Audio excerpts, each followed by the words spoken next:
সনদের আইনি ভিত্তি নভেম্বরে গণভোট আদায়ে ফের রাজপথে জামায়াত সহ ৮ দল। দাবি পূরণের পথে দেশি বিদেশি ষড়যন্ত্র দেখছেন পরোয়ার। সরকারের নিরপেক্ষতা বজায় রাখার আহ্বান। প্রার্থী না দেয়া ৬৩ আসনের বেশিরভাগই শরিকদের ছাড় দেওয়ার ভাবনা বিএনপির। আস্থা রাখতে চায় যুগপৎ আন্দোলনের দলগুলো। আগামী সপ্তাহে সমঝোতার আলোচনা চূড়ান্ত হওয়ার আশা। নির্বাচনকালীন তত্ত্বাবধায়ক সরকার ব্যবস্থা ফেরাতে নবম দিনের আপিল শুনানি চলছে। রাষ্ট্রপক্ষের অবস্থান তুলে ধরছেন অ্যাটর্নি জেনারেল। এবং কাজ শেষ হওয়ার আগেই মান নিয়ে প্রশ্ন। মোহাম্মদপুরে সড়ক নির্মাণে নিম্নমানের সামগ্রী ব্যবহারের অভিযোগ। প্রভাবশালীদের চাপের কথা জানালেন ঠিকাদার। ভিত্তিহীন দাবি উত্তর সিটির।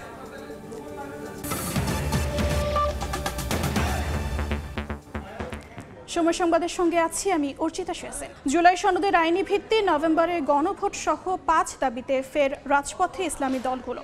তবে দাবি আদায়ে দেশি বিদেশি ষড়যন্ত্র দেখছে জামায়াত।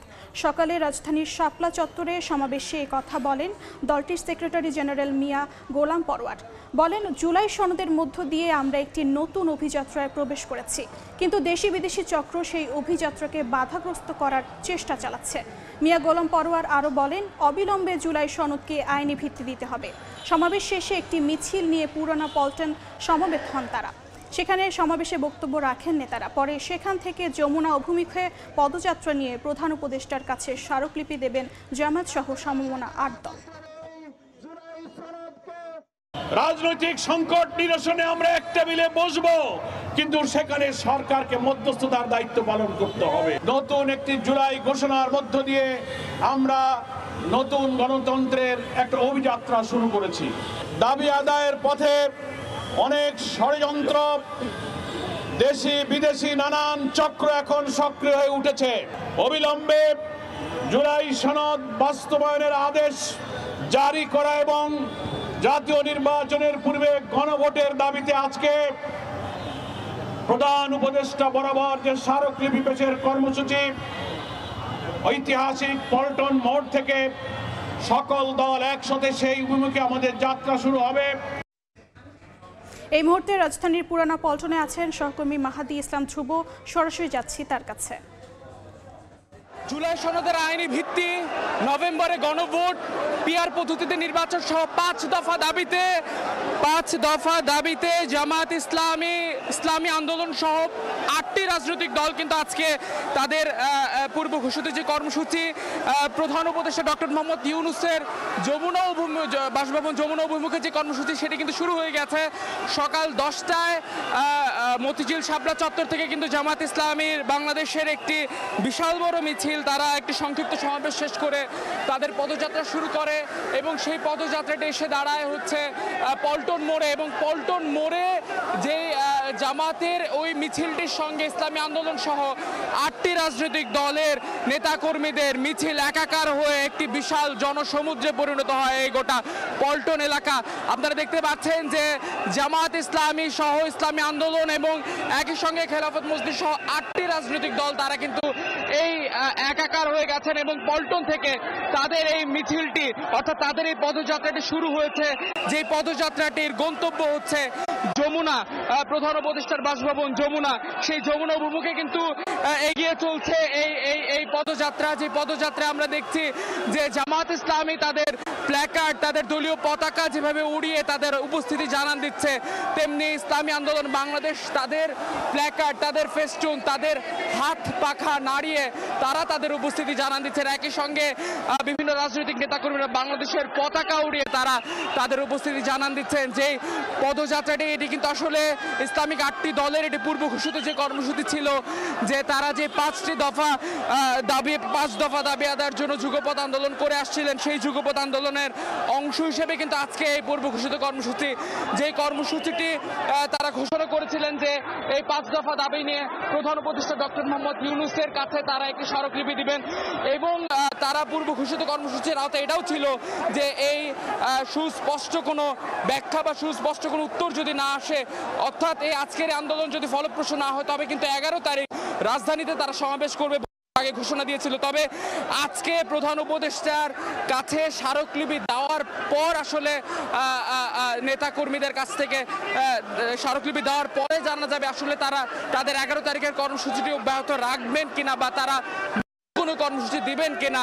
এবং এই মিছিল পূর্ববর্তী সময়ে আমরা জামাতের শীর্ষস্থানীয় নেতৃবৃন্দ কথা বলেছেন এবং মিয়া গোলাম বলেছেন যে অনতিবিলম্বে এই জুলাই সনদের আইনি ভিত্তি জারি করতে হবে। এবং একই সঙ্গে তিনি যেটি বলেছেন যে ডক্টর মোহাম্মদ ইউনূসকে উদ্দেশ্য করে তিনি বলেছেন যে তিনি একজন মর্যাদাশীল ব্যক্তি এবং তিনি অবশ্যই যেন এই এই এই এই সংস্কার কমিশনগুলোর মাধ্যমে যে রাজনৈতিক দলগুলো যে ঐক্যমত্য কমিশনের মাধ্যমে যে আলাপচারিতা হয়েছে এবং যেখানে যে সংস্কার প্রস্তাবগুলো দেওয়া হয়েছে সেই ঐক্যমত্য কমিশনের কিন্তু প্রধানই হচ্ছে ডক্টর মোহাম্মদ ইউনূস। তাই তিনি জোর দাবি এই সংস্কারগুলো বাস্তবায়ন করে নভেম্বরের গণভোট আয়োজনের। এবং একই সঙ্গে জামাতের ঢাকা মহানগর দক্ষিণের যিনি আমির রয়েছেন নুরুল ইসলাম বুলবুল, তিনি তার বক্তব্যে যেটি স্পষ্ট করে বলেছেন যে এই গণভোট এবং জাতীয় নির্বাচন একদিনে সম্ভব নয়, কারণ যদি একই দিনে গণভোট এবং জাতীয় নির্বাচন আয়োজন করা হয় তবে জাতীয় জুলাই সনদকে কিন্তু হেয় করা হবে বা ছোট করা হবে। তাই জুলাই সনদকে ছোট করা কিন্তু এই দেশের মানুষ মেনে নেবে না বলে কিন্তু তিনি বলেছেন। আমরা দেখতে পাচ্ছি কিন্তু এই মিছিলটা এগিয়ে যাচ্ছেন এবং আমরা একটু জানিয়ে রাখতে চাই যে কিছুক্ষণ আগে কিন্তু কিছুক্ষণ আগে কিন্তু আসলে পল্টন মোড়ে জামাতের নায়েবে আমির তাহের কিন্তু বক্তব্য দিয়েছেন এবং তিনিও এই গণভোটের আয়োজনটি কিন্তু তিনি যেটি বলেছেন যে এই নভেম্বরের মধ্যে এই গণভোটটি দিতে হবে এবং জুলাই সনদের আইনি ভিত্তি অনতিবিলম্বে দিতে হবে। তো এই ছিল এই মিছিলটি এখন যাচ্ছে হচ্ছে যমুনা অভিমুখে। সেখান থেকে আসলে প্রধান উপদেষ্টার কাছে স্মারকলিপি দেওয়ার পরে জানা যাবে আসলে এই ইসলামিক 8টি দলের পরবর্তী কর্মসূচি কি হতে যাচ্ছে। এই ছিল পল্টন থেকে আমার কাছে থাকা সবশেষ। যুক্ত ছিলাম রাজধানী পুনলম পল্টনে। প্রার্থী না দেওয়া 63 আসনের মধ্যে যুগপথ আন্দোলনে শরিকদেরই বেশিরভাগ আসন ছাড়ার কথা ভাবছে বিএনপি। দলটির শীর্ষ এক নেতা বলছেন শরিকদের সঙ্গে আলোচনা শেষে আসবে চূড়ান্ত ঘোষণা। এদিকে বিএনপির ওপর আস্থা রাখতে চায় উল্লেখ করে শরিক দলগুলো বলছে সপ্তাহ খানিকের মধ্যে সমঝোতার বিষয়ে আলোচনা চূড়ান্ত হতে পারে। বিস্তারিত মাইমুনা হায়দার চৌধুরীর প্রতিবেদনে। বগুড়ার সাদ বেগম খালেদা জিয়া। ত্রয়োদশ জাতীয় সংসদ নির্বাচন সামনে রেখে দেশ জুড়ে বইছে নির্বাচনী হাওয়া, আর এতে বাড়তি চমক যুক্ত করেছে দেশের অন্যতম বড় রাজনৈতিক দল বিএনপি। দীর্ঘদিনের রাজপথের লড়াইয়ের সঙ্গীদের মূল্যায়ন করার লক্ষ্যে 63 আসন ফাঁকা রেখেই দলীয় প্রার্থী ঘোষণা করেছে দলটি। আমাদের সঙ্গে যারা যুগপথ আন্দোলন করেছেন তাদের যে সমস্ত আসনে তারা আগ্রহী, সেই সমস্ত আসনগুলোতে আমরা কোনো প্রার্থী দেইনি।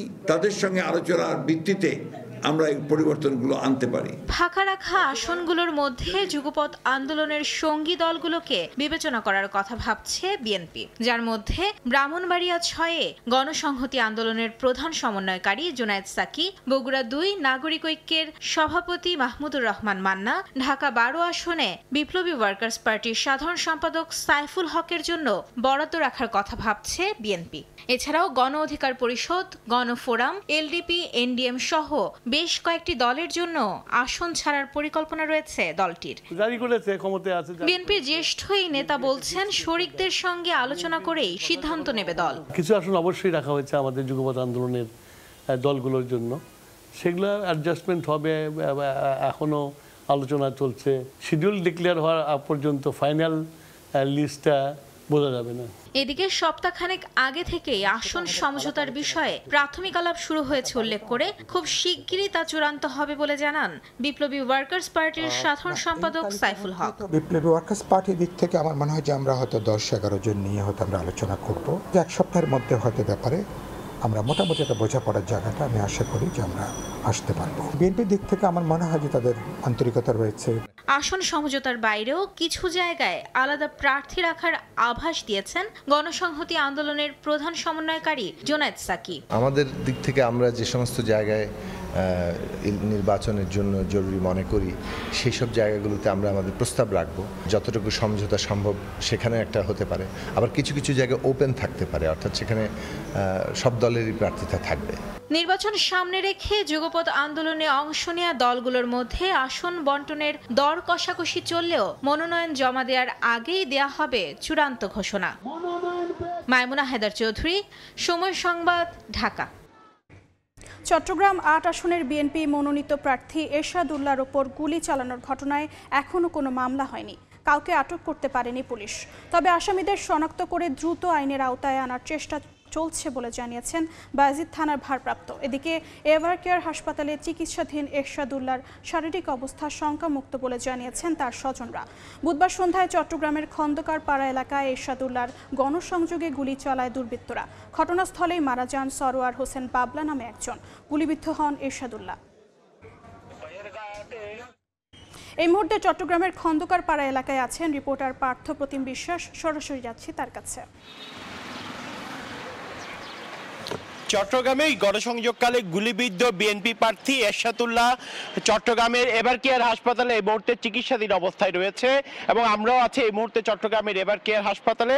এখানে কিছুক্ষণ আগে আমরা এসেছি এবং আসার পর যেটি আমরা দেখেছি দলীয় নেতাকর্মীরা কিন্তু এখানে আসতে শুরু করেছেন এবং ভিড় করছেন এবং যারা সিনিয়র নেতৃবৃন্দ আছেন তারাও কিন্তু এই মুহূর্তে চট্টগ্রামের যে এভার কেয়ার হাসপাতাল রয়েছে এখানে কিন্তু আসছেন এবং আমরা নেতাকর্মীদের সাথে কথা বলে যেটি জানতে পেরেছি এরশাদুল্লাহ কিন্তু আগে থেকে আশঙ্কামুক্ত অবস্থায় রয়েছেন এবং তিনি অনেকটাই সুস্থ রয়েছেন এমনটাই কিন্তু আমাদেরকে জানিয়েছেন দলীয় নেতাকর্মীরা। এর আগে আমরা সকালে কিন্তু খন্দকার পাড়া যেখানে গতকাল গোলাগুলির ঘটনা হয়েছে, যেখানে গুলি করে একজনকে মেরে ফেলা হয়েছে এবং চট্টগ্রামের ৮ আসন থেকে বিএনপির মনোনীত প্রার্থী এরশাদুল্লাহ গুলিবিদ্ধ হয়েছেন, সেই জায়গায় আমরা গিয়েছিলাম। সেখানে যারা এলাকাবাসী রয়েছেন তারা কিন্তু অনেকটাই ভীত সন্ত্রস্ত অবস্থায় রয়েছেন, তারা অনেকটা আতঙ্কের মধ্যে রয়েছেন। সেক্ষেত্রে এলাকাবাসী আমাদেরকে জানিয়েছেন যারা প্রকাশ্যে এই ধরনের গুলি করার ঘটনা ঘটেছে তাদেরকে অবিলম্বে আসলে আইনের আওতায় আনারও কিন্তু দাবি তারা জানিয়েছেন এবং তারা বলছেন এই ধরনের ঘটনা যদি ঘটতে থাকে তাহলে সাধারণ মানুষের মধ্যে যে আতঙ্ক সেই আতঙ্ক কিন্তু অনেকটাই ছড়িয়ে পড়বে। এবং এলাকায় যাওয়ার পর আমরা দেখেছি অনেকটাই এলাকায় কিন্তু থমথমে পরিবেশ বিরাজ করছে। আমরা কিছুক্ষণ আগে বায়েজিদ থানার ওসির সাথে কথা বলেছিলাম, তিনি আমাদেরকে জানিয়েছেন এই ঘটনায় এখনো পর্যন্ত কিন্তু কোনো মামলা হয়নি এবং এই ঘটনায় যারা জড়িত যারা হামলাকারী তারা কিন্তু এখনো পর্যন্ত তাদেরকে ধরতে অভিযান পরিচালনা হচ্ছে, কিন্তু এখনো পর্যন্ত কাউকে আইনের আওতায় কিন্তু আনা সম্ভব হয়নি। তবে এই মুহূর্তে আমরা দেখছি চট্টগ্রামের যারা বিএনপির কেন্দ্রীয় নেতৃবৃন্দ আছেন তারা কিন্তু এই মুহূর্তে এভার কেয়ার হাসপাতালে আসছেন এবং এরশাদুল্লাহ আগের থেকে অনেকটাই ভালো অবস্থানে রয়েছেন। তো এই ছিল আমার কাছে এখনো পর্যন্ত নগরীর এভার কেয়ার হাসপাতাল থেকে এখানকার সর্বশেষ খবর। যুক্ত ছিলাম চট্টগ্রামের এভার কেয়ার হাসপাতালে। চট্টগ্রামের রাউজান সন্ত্রাসীদের গুলিতে 5 জন আহত হয়েছেন। বুধবার রাতে উপজেলার বাগোয়ান ইউনিয়নে 4 নম্বর ওয়ার্ডের চৌধুরীপাড়ায় এ ঘটনা ঘটে। আহতদের মধ্যে 3 জন চট্টগ্রাম মেডিকেল কলেজ হাসপাতালে চিকিৎসাধীন। বাকিদের প্রাথমিক চিকিৎসা শেষে ছেড়ে দেওয়া হয়েছে। তবে শ্রমিক দলের সাধারণ সম্পাদক আব্দুল্লাহ সুমনের বুকে গুলিবিদ্ধ হওয়ায় তার অবস্থা আশঙ্কাজনক বলে জানিয়েছেন চিকিৎসক। আহতরা সবাই চট্টগ্রাম উত্তর জেলা বিএনপির সাবেক সভাপতি গোলাম আকবর খন্দকারের অনুসারী। তাদের অভিযোগ দলের আরেক নেতা গিয়াসউদ্দিন কাদের চৌধুরীর অনুসারীরা এই হামলা চালিয়েছে। পাশে একটা বিয়ের অনুষ্ঠান ছিল, মেয়েজ অনুষ্ঠান। ওখানে আমার এক বাগিনে গেছে, বাগিনে যাওয়ার পরে বাগিনে আস্তে আস্তে দেরি হইতেছে, খবর পাইছি সন্ত্রাসীরা এরা ধরে নিয়ে গেছে। সন্ত্রাসী বলতেছে গ্যাস গ্রুপ। তখন আমরা তাড়াহুড়া করে 2-3 জন গেছি, মানে একে সরে আনার জন্য। হঠাৎ করে আমাদেরকে দুরম গুলি করতেছে। অভি, জনি, টুটল আর হয়েছে বাচ্চু আর ওনার ওই কেসে মেজর শহীদুল্লাহ, এর হয়েছে যে গ্যাস গ্রুপের সহকারী। ইউনিয়ন স্বেচ্ছাবিদ্যালয়ের সদস্য আব্দুল্লাহ সুমন, বাগওয়ান ইউনিয়ন স্বেচ্ছাবিদ্যালয়ের যুগ্ম আহ্বায়ক কুরশেদ আলম। ওদের স্থানীয় মারামারি গ্রুপিংয়ের কারণে এগুলো হয়েছে। আমরা যারা এই ঘটনা ঘটাইছে তীব্র নিন্দা জানাচ্ছি, ওদের বিচারের শাস্তির দাবি জানাচ্ছি। সময় সংবাদে আরও থাকছে। গাজীপুরের শ্রীপুরে যৌথ বাহিনীর অভিযান, পানির ট্যাঙ্কে লুকিয়েও রক্ষা পেলেন না এনামুল, 2টি পিস্তল সহ আটক। নির্বাচনকালীন নির্দলীয় তত্ত্বাবধায়ক সরকার ব্যবস্থা ফেরাতে নবম দিনের আপিল শুনানি চলছে। প্রধান বিচারপতি ডক্টর সৈয়দ রেফাত আহমেদের নেতৃত্বাধীন আপিল বিভাগের পূর্ণাঙ্গ বেঞ্চে শুনানি করছেন অ্যাটর্নি জেনারেল মোহাম্মদ আসাদুজ্জামান। বুধবার প্রায় 1.5 ঘণ্টা শুনানি করেন তিনি। শুনানিতে অ্যাটর্নি জেনারেল বলেন, সংবিধানের 13 সংশোধনী অবৈধ ঘোষণা করে দেয়া রায় বহাল থাকা উচিত না। রায় পরিবর্তন করে সাবেক প্রধান বিচারপতির খায়রুল হক দণ্ডনীয় অপরাধ করেছেন বলেও মন্তব্য করেন তিনি। গত 27 আগস্ট তত্ত্বাবধায়ক সরকার ব্যবস্থা বাতিলের রায় পুনর্বিবেচনা চেয়ে করা আবেদন মঞ্জুর করেন সর্বোচ্চ আদালত। দেয়া হয় আপিলের অনুমতি। এরপর ডক্টর বদিউল আলম মজুমদার সহ 5 জন, বিএনপির মহাসচিব মির্জা ফখরুল ইসলাম আলমগীর, জামায়াতের সেক্রেটারি জেনারেল গোলাম পরোয়ার আপিল করেন। এই মুহূর্তে সুপ্রিম কোর্টে আছেন সহকর্মী আফজাল হোসেন, সরাসরি যাচ্ছি তার কাছে। শুনানি এখনো চলছে। রাষ্ট্রের সর্বোচ্চ আইন কর্মকর্তা মোহাম্মদ আসাদুজ্জামান তিনি শুনানি করছেন এবং তিনি যুক্তি তুলে ধরছেন যে কেন 13 সংশোধনী বাতিলের রায় কেন বাতিল করা হবে সেই বিষয়টি তিনি যুক্তি তুলে ধরছেন এবং তিনি বলছেন যে তৎকালীন আপিল বিভাগ অর্থাৎ সাবেক প্রধান বিচারপতি খায়রুল হকের আপিল বিভাগ যে যুক্তি দেখিয়ে বা যে গ্রাউন্ডে 13 সংশোধনী সংক্রান্ত 13 সংশোধনী অর্থাৎ তত্ত্বাবধায়ক সরকার ব্যবস্থা সংক্রান্ত যে সংশোধনী বাতিল করেছিলেন সেই যুক্তিগুলো ছিল উদ্দেশ্য প্রণোদিত এবং ভ্রান্ত ধারণা প্রসূত। সেই কারণেই তত্ত্বাবধায়ক সরকারটি আবার ব্যবস্থা ফেরা দরকার, সেই মন্তব্যগুলোই বা সেই যুক্তিগুলোই রাষ্ট্রের সর্বোচ্চ আইন কর্মকর্তা তুলে ধরছেন এবং একই সাথে তিনি এও বলেছেন যে এখন পর্যন্ত বাংলাদেশে যে কটি নির্বাচন হয়েছে মোটা দাগে তত্ত্বাবধায়ক সরকার বা অন্তর্বর্তীকালীন সরকারের অধীনে যে নির্বাচনগুলো হয়েছে সেটিই কিন্তু দেশে বিদেশে গ্রহণযোগ্যতা পেয়েছে। আর দলীয় সরকারের অধীনে যে নির্বাচনগুলো হয়েছে সেগুলো নিয়ে নানা মনে কিন্তু এখনো প্রশ্ন রয়েছে এবং এই নির্বাচনগুলো বিতর্কিত হয়েছে এবং তিনি অ্যাটর্নি জেনারেল এও বলেছেন যে তত্ত্বাবধায়ক সরকার ব্যবস্থা বাতিল করার পরেই দেশের গণতন্ত্র ধ্বংস হয়ে গেছে, বিচার বিভাগ ধ্বংস হয়েছে, দেশে গুম খুম হত্যার মতো ঘটনাগুলো ঘটেছে। কেননা যে নিরপেক্ষ নির্বাচন হলে বা একটি সরকারের জবাবদিহিতা থাকলে তখন সেই সরকার মানুষের উপর দমনপীড়ন চালাতে পারে না, কিন্তু যেহেতু নির্বাচনটাই দলীয় সরকারের অধীনে হওয়ার কারণে একতরফা নির্বাচন হয়েছে সেই কারণে দেশের সামগ্রিক ব্যবস্থা দিন দিন ধসে পড়েছে। সেই কারণেই তত্ত্বাবধায়ক সরকার ব্যবস্থাটা ফেরা দরকার সেই যুক্তিগুলোই তুলে ধরেছেন এবং তত্ত্বাবধায়ক সরকার ব্যবস্থা বাতিল করে যে খায়রুল হক রায় দিয়েছেন সেই রায়টি তিনি প্রতারণা করে দিয়েছেন এবং তিনি সংক্ষিপ্ত যে রায় দিয়েছেন লিখিত রায়ে তার পরিবর্তন করা হয়েছে। এক্ষেত্রে তিনি দণ্ডবিধির অপরাধ করেছেন এবং যার সাজা 7 বছর হওয়া দরকার সেই বিষয়গুলোও কিন্তু অ্যাটর্নি জেনারেল আদালতে উপস্থাপন করছেন। তো এই ছিল সুপ্রিম কোর্ট থেকে আমার কাছে সবশেষ খবর। যুক্ত ছিলাম রাজধানীর সুপ্রিম কোর্টে। গাজীপুরের শ্রীপুরে অভিযান চালিয়ে অস্ত্রসহ 7 জনকে গ্রেফতার করেছে যৌথ বাহিনী। বুধবার রাতে উপজেলার বর্মি এলাকায় একটি বাসায় অভিযান চালিয়ে পানির ট্যাঙ্কের ভেতর থেকে এনামুল হক মোল্লাকে গ্রেফতার করা হয়। এ সময় আশেপাশের বাড়িঘরে অভিযান চালিয়ে আরও 6 জনকে গ্রেফতার করে যৌথ বাহিনী। এ সময় তাদের কাছে থেকে 2টি পিস্তল, ম্যাগজিন, গুলি, ওয়াকিটকি ও দেশীয় অস্ত্র জব্দ করা হয়। গ্রেফতার এনামুল নিজেকে সৌদি আরবের মক্কা মেসফালার বিএনপির সভাপতি বলে দাবি করেন, যদিও বিএনপির কেউ নয় বলে দাবি করেছেন স্থানীয় নেতারা।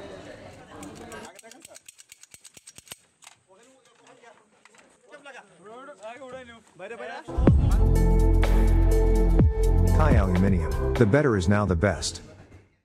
সময় সংবাদে আরও থাকছে। নিউ ইয়র্ক শহরকে নতুন যুগ উপহার দেওয়ার প্রতিশ্রুতি মামদানির। নতুন মেয়রকে কমিউনিস্ট আখ্যা দিয়ে ট্রাম্পের কটাক্ষ, অর্থনৈতিক সংকট তৈরির হুমকি। রাজধানীর মোহাম্মদপুরের 34 নম্বর ওয়ার্ডে সড়ক নির্মাণ কাজ শেষ হওয়ার আগেই মান নিয়ে প্রশ্ন উঠেছে। ঠিকাদারের মুখে নির্মাণ সামগ্রী ক্রয়ে প্রভাবশালীর চাপের কথা উঠে এলেও অস্বীকার করছেন সংশ্লিষ্টরা। ইয়াকুব সিপনের ছবিতে মাহাদি ইসলাম ধ্রুবর রিপোর্ট।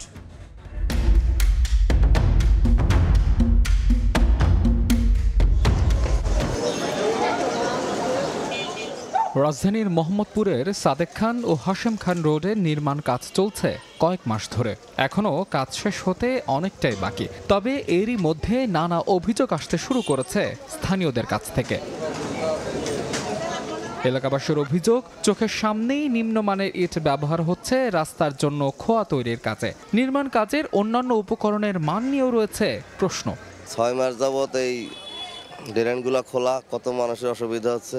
কাজ করে যে কিছু করছে, এখন তার কাজ কাম করে না, তো কাজ যা করা করে গেছে এদিকে আর আসে না। এরা তো সাপ লাগায় না, ওরা আগে থেকেই লাগায় না, ওরা এভাবে বলে যে অনেক মানুষ এখানে মানে অ্যাক্সিডেন্ট হইতো, যে এই দিন দুইটা গাড়ি পড়ছে। গোটা রাস্তাটাই মনে করেন যে এরকম আছে, কোনো কাজ কামাই করে না। আর এই যে কোনো সময় দেখেন যে রিক্সা উল্টা পড়ে, মোটরসাইকেল উল্টা পড়ে, মানুষ উল্টা পড়ে। ঠিকাদারের বয়ান থেকে উঠে এলো এমন উপকরণ ব্যবহারের পেছনের কারণ। নির্মাণ সামগ্রী ওইখানে লোকাল লোক ছাড়া সাপ্লাই দেওয়া যাচ্ছে না, ওরা গুলি করবে, মাইরা ফেলাইবে, বহু রকম জামিলে হচ্ছে। তারা ইচ্ছা করে যা ইচ্ছা তা দিচ্ছে, এইটা 1 নাম্বার। 2 নম্বরে হইলো তারা জোরপূর্বক পার্টনার হইতে চাইতেছে।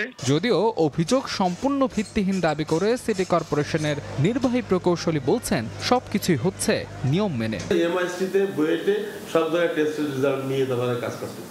এমনটি না, আপনি এই জন্য বলতেছি কি আপনি এক্সক্লুসিভ বলবেন সেটা খন্ডা হবো না, আমি কাজ করি যেটা মানে ওকে আসছে এটা তো আপনাকে দিব না ভাই, আপনি এটা কমপ্লেন করবেন, সে কমপ্লেন এগেইনস্টে আমরা জবাব দিব। আর অনিয়মের অভিযোগের সত্যতা মিললেই ব্যবস্থা নেওয়ার আশ্বাস উত্তর সিটির প্রশাসকের। আমরা তো আমাদের সাধ্যমতো তৎপরতা করছি, এরকম কোনো অভিযোগ আমাদের কাছে আসে নাই, আমি আপনার মাধ্যমে শুনলাম, আমরা ত্বরিত একটা ব্যবস্থা নেব। রাস্তার নির্মাণ কাজে নিম্নমানের সামগ্রী ব্যবহার এবং অনিয়মের অভিযোগ অনেক পুরনো। তবে রাজনৈতিক পথ পরিবর্তনের পরও পরিস্থিতি না বদলানোয় হতাশ স্থানীয়রা। মোহাম্মদপুরের সাদেক খান রোড এটি। এই সড়কটি নির্মাণের কাজ দীর্ঘদিন ধরেই চলছে, কিন্তু থেমে থেমে। এখনই এলাকাবাসী অভিযোগ তুলছেন এই সড়ক নির্মাণের নির্মাণ সামগ্রী এবং কাজের মান নিয়ে। এলাকাবাসীর প্রত্যাশা সরকারি অর্থে হয় এসব উন্নয়ন কাজ যেন হয় টেকসই এবং মানসম্পন্ন, নতুবা এসব উন্নয়ন কাজগুলো থেকে যাবে শুধু কাগজে কলমেই, বাস্তবে নয়। মাহাদ ইসলাম ধ্রুব, সময় সংবাদ, ঢাকা। জামায়াতসহ 8 দলের যমুনা অভিমুখে পদযাত্রা মৎস্য ভবনে আটকে দিয়েছে পুলিশ। এই মুহূর্তে সেখানে আছেন সহকর্মী শফিক মুন্সি, সরাসরি যাচ্ছি তার কাছে।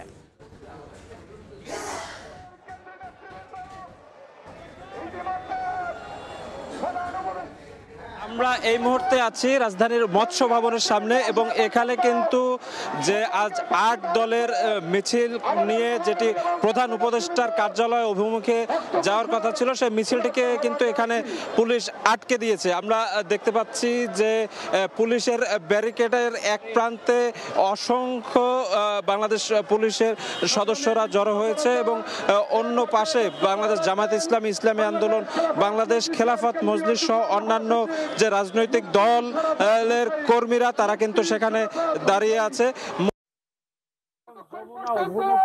তারা মিছিল নিয়ে যাওয়া শুরু করে এবং তাদের উদ্দেশ্য ছিল যে এই চলতি নভেম্বরের মধ্যেই জুলাই সনদ বাস্তবায়নে একটি গণভোট সহ উল্লেখযোগ্য 5টি দাবিতে তারা আজকে স্মারকলিপি দেওয়ার জন্য তারা প্রধান উপদেষ্টার বাসভবন অর্থাৎ যমুনা অভিমুখে তারা রওনা দেয় গণমিছিল নিয়ে এবং সেই গণমিছিলটি মৎস্য ভবনের সামনে এনে বাংলাদেশ পুলিশ বাহিনীর যে সদস্য যারা আছে তারা কিন্তু একটি ব্যারিকেডের মাধ্যমে এই গণমিছিলটিকে এখানে থামিয়ে দিয়েছে। এবং এই মুহূর্তে আমরা যে বিষয়টি দেখতে পাচ্ছি যে এই মৎস্য ভবন এলাকায় কিন্তু এই 8টি দলের রাজনৈতিক কর্মী যারা আছে তারা কিন্তু জড়ো হয়েছে, তারা এখানেই অবস্থান করছে। অন্যদিকে বাংলাদেশ জামায়াত ইসলামী, ইসলামী আন্দোলন বাংলাদেশ সহ অন্যান্য যারা যেসব দলের কর্মীরা আজ এখানে জড়ো হয়েছে তাদের শীর্ষ নেতারা কিন্তু একটু আগে এখানে দায়িত্বরত যে পুলিশ কর্মকর্তা তাদের সাথে কথা বলেছিল। এই পুলিশ সদস্যদের পক্ষ থেকে তাদেরকে জানানো হয় যে, এবং এই মুহূর্তে আমরা যে বিষয়টি দেখতে পাচ্ছি যে এই মৎস্য ভবন এলাকায় কিন্তু এই 8টি দলের রাজনৈতিক কর্মী যারা আছে তারা কিন্তু জড়ো হয়েছে, তারা এখানেই অবস্থান করছে। অন্যদিকে বাংলাদেশ জামায়াত ইসলামী, ইসলামী আন্দোলন বাংলাদেশ সহ অন্যান্য যারা যেসব দলের কর্মীরা আজ এখানে জড়ো হয়েছে তাদের শীর্ষ নেতারা কিন্তু একটু আগে এখানে দায়িত্বরত যে পুলিশ কর্মকর্তা তাদের সাথে কথা বলেছিল। এই পুলিশ সদস্যদের পক্ষ থেকে তাদেরকে জানানো হয় যে উক্ত এলাকায় কিন্তু মিছিল সহ অন্যান্য যে রাজনৈতিক কার্যক্রম সেগুলোর উপরে সরকারের একটি নিষেধাজ্ঞা আছে, তো এই কারণে তারা তাদেরকে তাদেরকে আটকে দিতে বাধ্য হয়েছে, এমনটাই কিন্তু পুলিশের পক্ষ থেকে জানানো হয়েছে বলে জামাত ইসলামীর নেতাকর্মীরা আমাদেরকে প্রাথমিকভাবে জানিয়েছেন।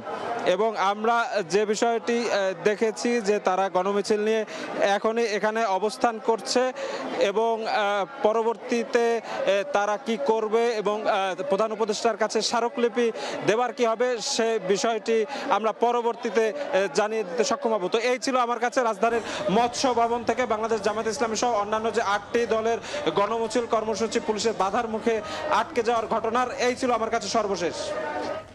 যুক্ত ছিলাম রাজধানীর মৎস্য ভবনে। নিউ ইয়র্ক শহরকে একটি নতুন যুগ উপহার দেওয়ার প্রতিশ্রুতি ব্যক্ত করেছেন নবনির্বাচিত মেয়র সোহরান মামদানি। একসঙ্গে তিনি সক্ষম ও সহানুভূতিশীল প্রশাসন গঠনের ঘোষণা দিয়েছেন তিনি। এ সময় নতুন ট্রানজিশন টিমের সদস্যদের নামও ঘোষণা করেন মামদানি। তবে মামদানির জয়কে কটাক্ষ করে তাকে কমিউনিস্ট আখ্যা দিয়েছেন মার্কিন প্রেসিডেন্ট ডোনাল্ড ট্রাম্প।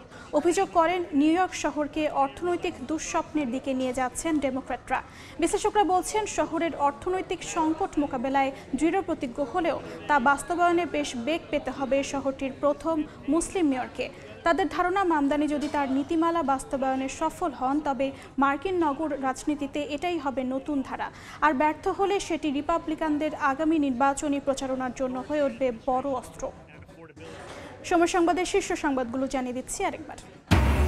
জামায়াত সহ 8 দলের যমুনা অভিমুখে পদযাত্রা মৎস্য ভবনে আটকে দিল পুলিশ।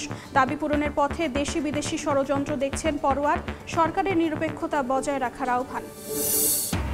প্রার্থী না দেয়া 63 আসনের বেশিরভাগই শরিকদের ছাড় দেওয়ার ভাবনা বিএনপির।